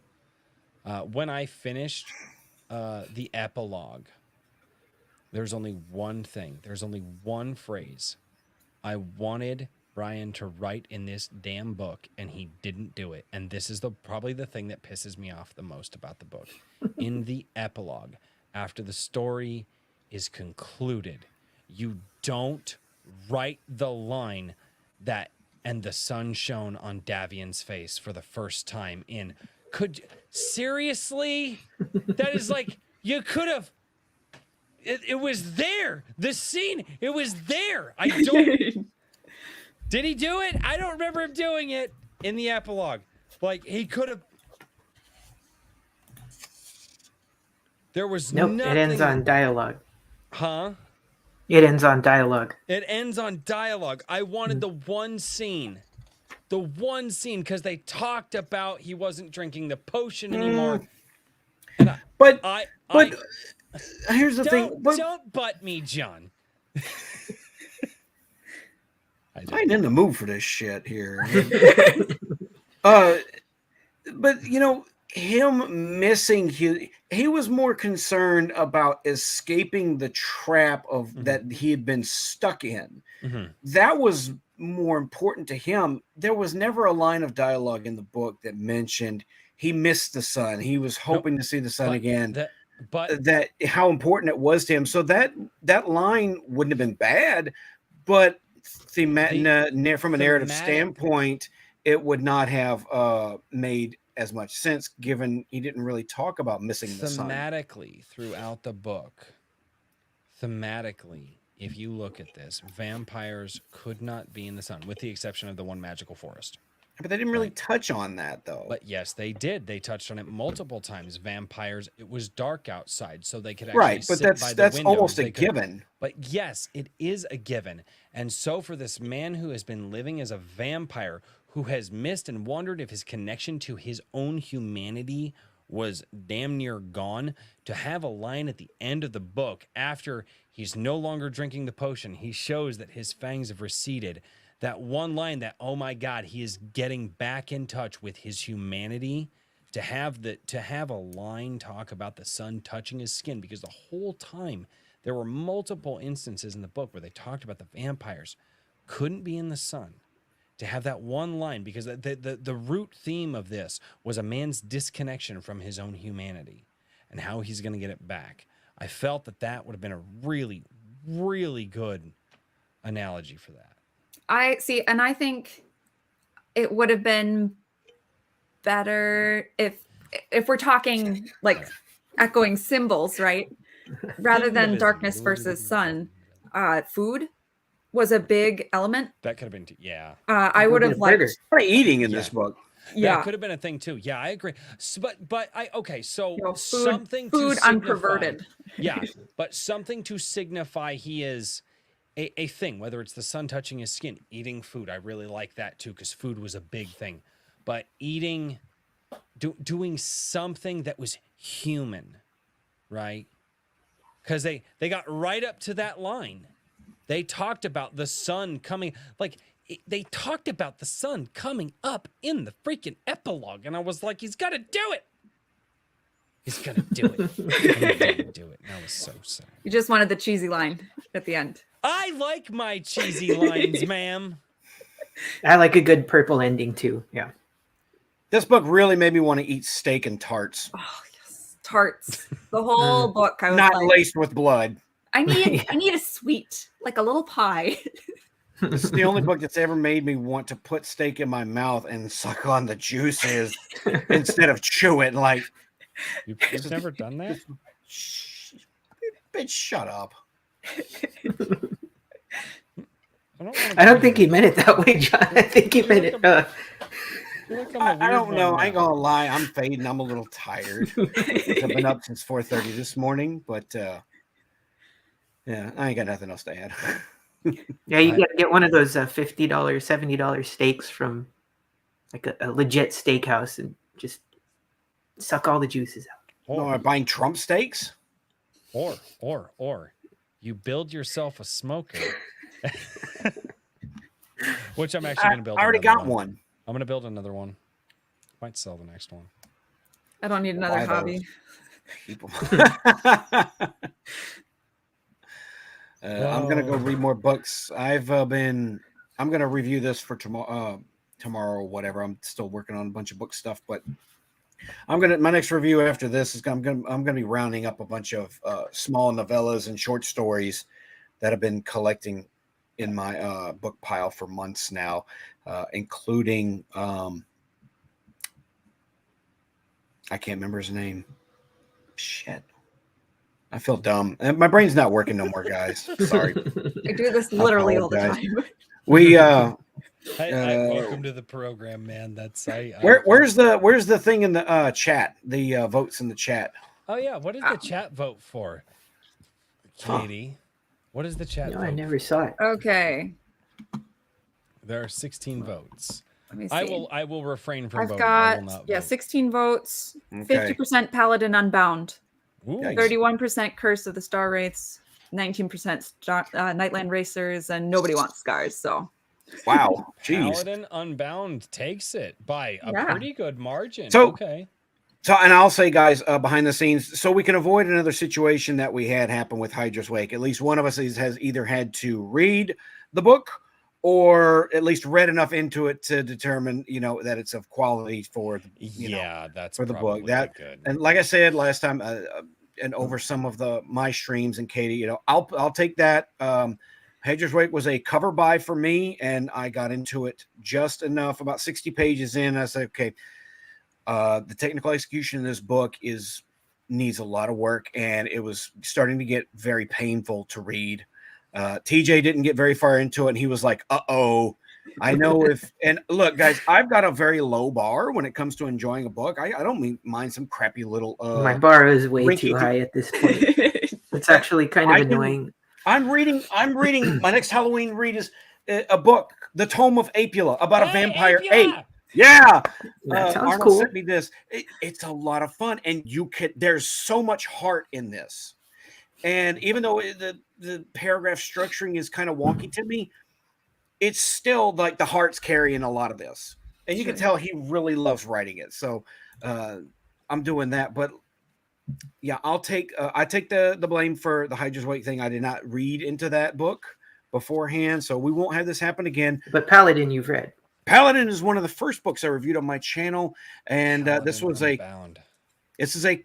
cover buy for me. Look at this fantastic art. It looks bound to me. Yes. This is by my good friend Jeffrey Spate, a fellow orc enjoyer. This is about his character, Umar the Peacebreaker, a half-orc paladin. This is good. Oh, damn it. You're going to make me read a fucking book of it. Nah. Yeah, this is good. This is classic. It's straight up so much great adventure. He packs a lot of world into a relatively smaller book. It's only about 317 pages. I love how we started with not going over 200 pages, and now we're just like, yeah, fuck it. This is like the smallest book I could recommend without digging into some classics like Crystal Shard or. Dang it, it's over here. I mean, you wanted my suggestion. This was. I wanted to know what the chat wanted, and the chat chose. Chat, you suck. Never. So that means John's won 2 in a row now. Yeah, he has. Trying. Stop the count. Stop the count. I should just hit end poll. I usually hit end pull once we've pretty much it's if it's that decisive. Yeah, it's Paladin Unbound. I got it pulled up on Amazon here. I will. Apil is only 160 pages. Well, I was I think it's like 200. It's like 213 or something pages like that for Curse of the Star Wraiths by the Lord Otter. Yeah, Pictures. Yeah, it's not very nice. Hail the Lord will be very pleased. Don't patronize me, good sir. I like pictures too, damn it. It depends. It depends on the book. I thought the ones in Fear of Moncroix were nice. Yeah, they were. Can I just say, as like a PS, right? Like, Yeah, does it's it cool bother style. anybody else that Fear and Moncroix are different fonts, but not different enough to be like different? No, I didn't notice. Oh, you know what? I didn't look that close. Oh gosh, the R's are different. I That's haven't. I have an e-copy though, so No, they are different. How about that? Whatever. I was like, I don't care. what? Like as soon as I saw it, I couldn't unsee it, and it started to bother me more and more. Yeah. Whatever.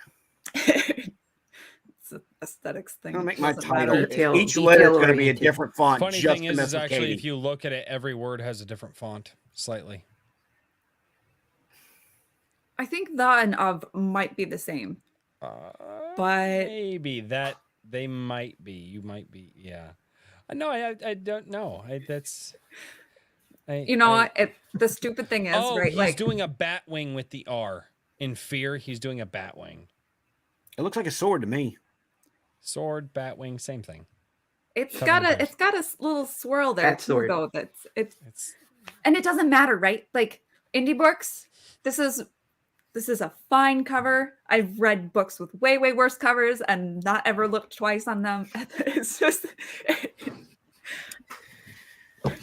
that art.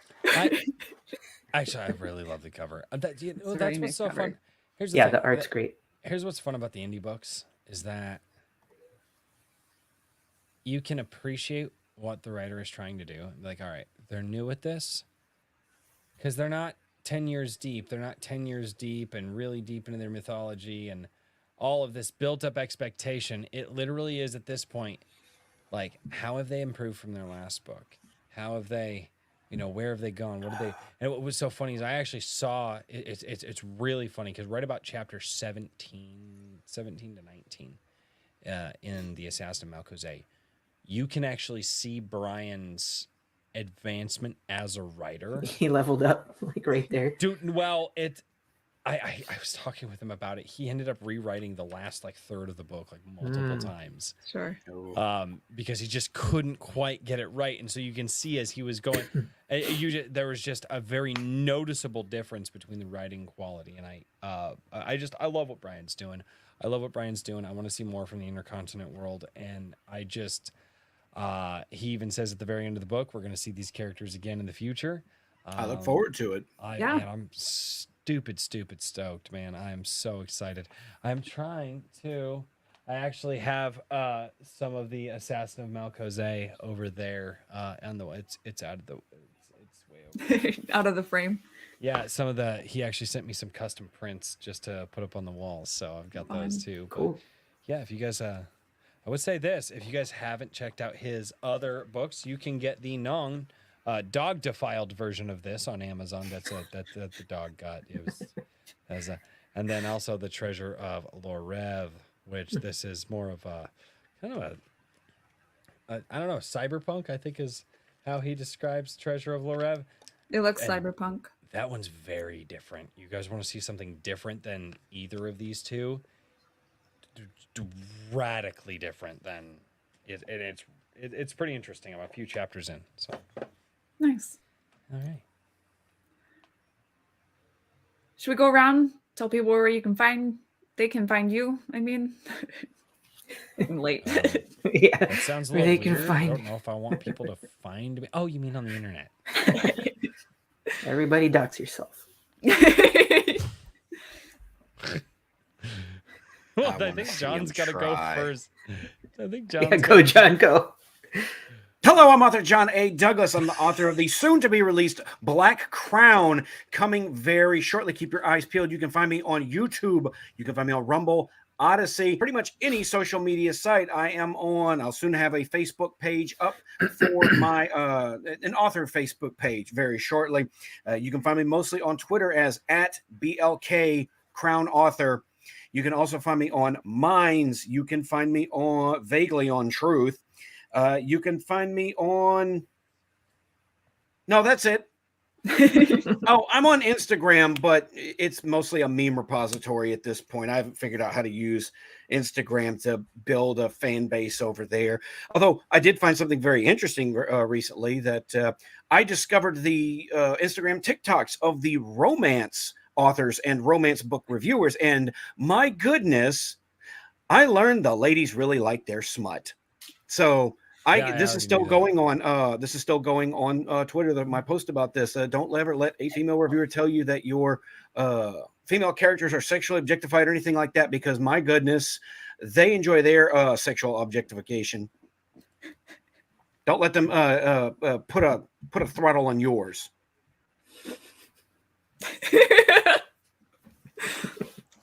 So many things I want to say, but it's Katie's channel, so I won't. Say goodbye, Royce. Yeah, mine's not gonna be as long as his. Yeah, YouTube, A Drink with Crazy, and I'll tell you on A Drink with Crazy where to find me, because that's I really care about my YouTube channel. I care about my YouTube channel, and if you guys like what I do over there, I give kind of cultural and political commentary. Sometimes, most of the time, I am actually focused on the indie sphere, what's colloquially known as the time period we live in, which is the Iron Age. And people will go, what? We don't live in the Iron Age. Well, for creative now writing, we do. Creative writing. Yeah, it's a time paradox. It's just, anyway, A Drink with Crazy on YouTube. Make sure you capitalize the beginning of every word, A Drink with Crazy. You can find me over there. And yeah, check out some videos. And yeah, hopefully you guys like what I do. If you guys like to hear me get loud and rant a lot, I rant a lot on Sundays. I also do what's called a Comic Shop Wednesday. Comic Shop Wednesday is a live stream that I have where I actually bring a bunch of new indie authors and comic book creators, tabletop RPGs, directors at this point. Like, we're bringing a lot of different indie projects to you guys from all over the entertainment sphere. And then tune in tomorrow night on A Drink with Crazy, where we do Iron Age Nights. We will be interviewing the executive assistant of the Rippaverse, known as Carol Brown. But we won't be talking with her about the Rippaverse. We're going to be talking about, we were even talking with her about her novels that she has released and the projects that she has going on. So tune in for Nice. that. I think that was as long as or longer than John. I don't know. Well, Great I job. didn't want it to be. He's got and the then gift. It was, and then Yeah. was. All right. So if people aren't watching it on my channel, Indie Scan, every week, just a super rapid fire roundup of mostly new releases, sometimes things that maybe got overlooked, or just random spotlights as the mood hits. I also do a pulp review, which is positive only. In other words, I only review it if I liked it enough to want to immediately sit down and gush about it for 3, 4, 5 minutes. I post my music there that usually will go along with my novels. So I just did 4 tracks for Fear the Four Towers, which is, whoops, I'm looking at the screen and not where the book actually is. Newly out. If you have read Heroes Metal, time to get book 3. If you haven't, get all 3. They're not that expensive. And yeah, that's it for me. I'm Katie Room. PerryEpsisPress.com is my website, where I do long-form, positive-only reviews of indie sci-fi and fantasy, including Heroes Metal series. I just posted my review of the 3rd one. My review of The Black Crown is currently in issue 2 of Anvil. But once my exclusivity expires, that will go on the website as well, if you weren't lucky enough to snag one of those. Here on YouTube, we do this kind of thing, and I do a Monday night stream late, 9:30 usually, and occasionally do chill streams with David, my husband. We build Legos.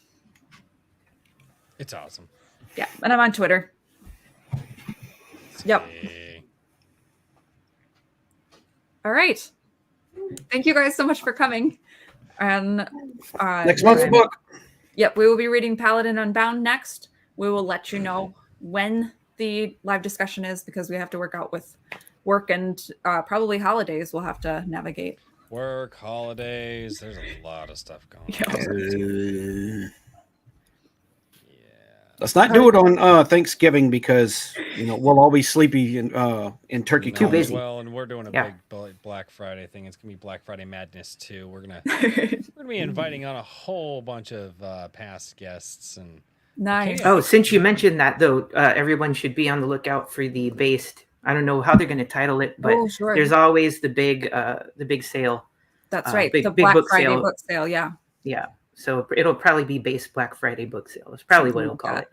So follow what is he? Aether Czar Yes. on Twitter, and that's one way. But everyone involved will be. Yeah, everyone will be posting retweeting it. about it. Few weeks to go. But since you mentioned it, I thought I'd Yes, that's a good reminder.